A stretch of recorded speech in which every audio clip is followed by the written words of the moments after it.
Hi, I'm Pantazi. Today we're going to take a look at another Kyusho target from Ohan Soken. Now, this exploration of Ohan Soken's note is nearing an end. He had 44 targets, and we've covered most of them already. We have just a handful of targets left.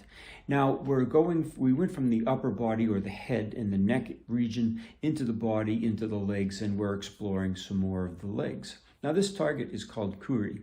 Now, this is on the instep of the foot. And forever, everybody was telling you in the martial arts to stomp on the instep. And it had a little truth to it. Now, the instep bone is very strong and it's very hard to break. And Ohan Soken recommends treading or crushing. Now, when you do this in just the proper way, there's a way to dislocate the bone rather than breaking the bone, which will crush the underlying nerves and vascular tissue. Now, Ohan Soken also said this is a fainting target. Now, most people don't understand how you could attack someone in the foot and get a fainting application. And the fainting comes from a severe shock to the nerves, as well as the arteries underlying. And we're going to show you exactly how to accomplish this and go through the anatomical dissection of the foot so we can see exactly the structures, how deep they lie in the foot, and how you can apply this and get an effect on your opponent from incapacitation because they can't walk anymore, or if you get into it a little bit deeper, you're going to get a fainting from your opponent.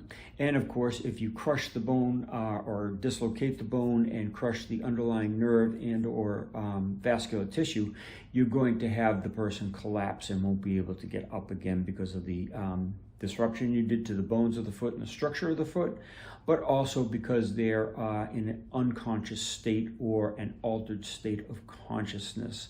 This is called Koori. It's on the instep of the foot. See exactly what all the instructors have been telling you. Stomp on the foot. They've always told you that, but they never explained what it could do, why it would do it, mainly because they didn't know or understand this, but it is in Ohan Soken's notes. Now, in Ohan Soken's notes, he was a Shorin-ryu practitioner.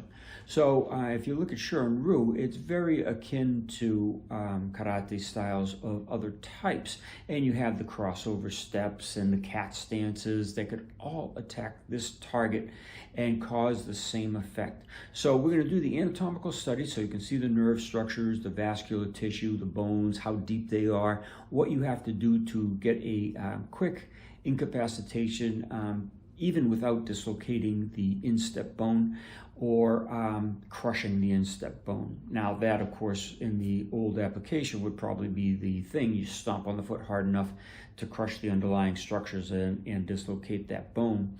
So we're going to go into that. We're going to also go into the demonstration so you can see how rapidly the person can faint with this targeting, okay, and how to do it safely so you can practice it and get an idea of doing this.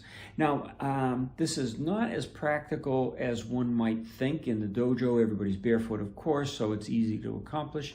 On the street, everybody's going to be wearing different footwear. If you're wearing a rubberized sole and the other person's wearing a work boot, you can virtually forget doing this technique because the leather of the work boot is, of course, going to protect the instep of the foot and the dislocation or prevent the dislocation of that bone. Now, however, if you're in work boots and they're in a canvas top shoe or even sandals or the flip-flops, then you'll be able to accomplish this very easily. Not that you want to practice it, but it is a viable target. Now, this also goes into grappling as well. Think about it. If you could get the person in an ankle lock, say you're struggling with an ankle lock, they're resisting and you're having trouble.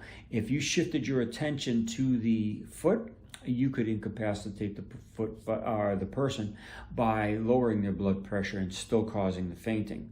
All right, we've done this a number of times. It's quite plausible. You would be using your fist instead of the the crush or the stomp that Ohan Soken depicted. But his style might not have involved a lot of grappling. But modern times, we need to adapt everything to our grappling skills, because there's a lot of people that are enjoying the grappling, and they're going to probably try and take you off your feet. And if you're down there, you might as well have some great Kyusho targets.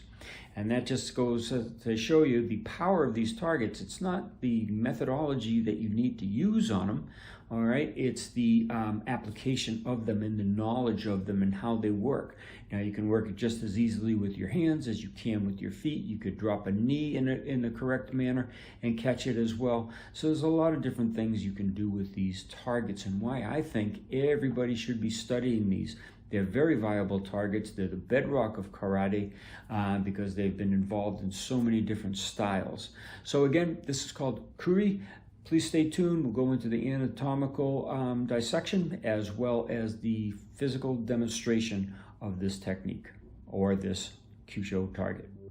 All right.